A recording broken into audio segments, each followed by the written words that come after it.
While Paul was in Jerusalem and in prison, Jesus had come to him and told him that he was going to be going to Rome and tell people about him there as well.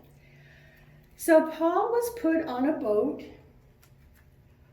with some other prisoners here and a soldier named Julius, who was in charge of Paul, all the other soldiers, and all the other prisoners. And they set out on their journey. But while they were going, the weather became very bad. And they were going all over the place. And everybody was getting scared. And so Paul said to the captain, I think maybe we should stop and wait until the weather's better. But the captain did not want to do that. And so they kept sailing.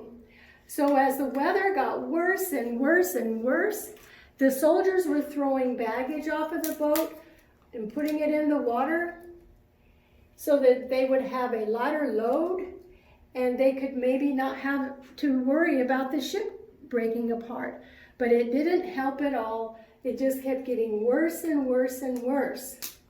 They kept throwing things off, but it didn't help at all. One night, an angel came to Paul and told him, don't you worry, everybody is going to be safe on this ship. There were 276 people on that ship. The weather was really bad, but the angel told Paul not to worry. Everybody was going to be okay. So, the next day, the weather was really bad. But they thought they saw land. So the sailors wanted to put the lifeboats over so that they could be saved. But Paul told Julius, that can't happen because everybody has to stay on the boat if we want to live.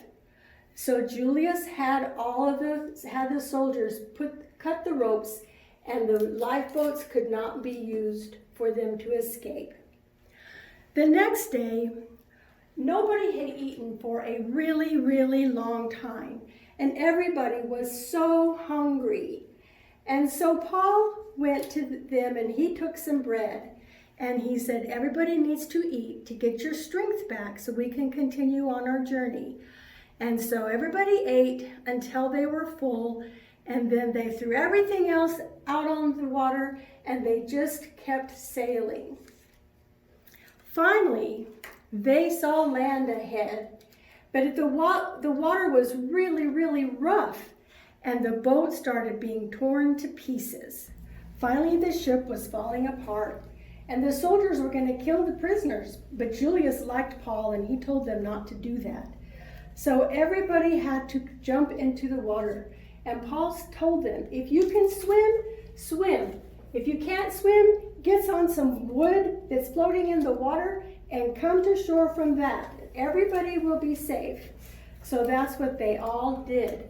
They all jumped in the water and they swam to shore.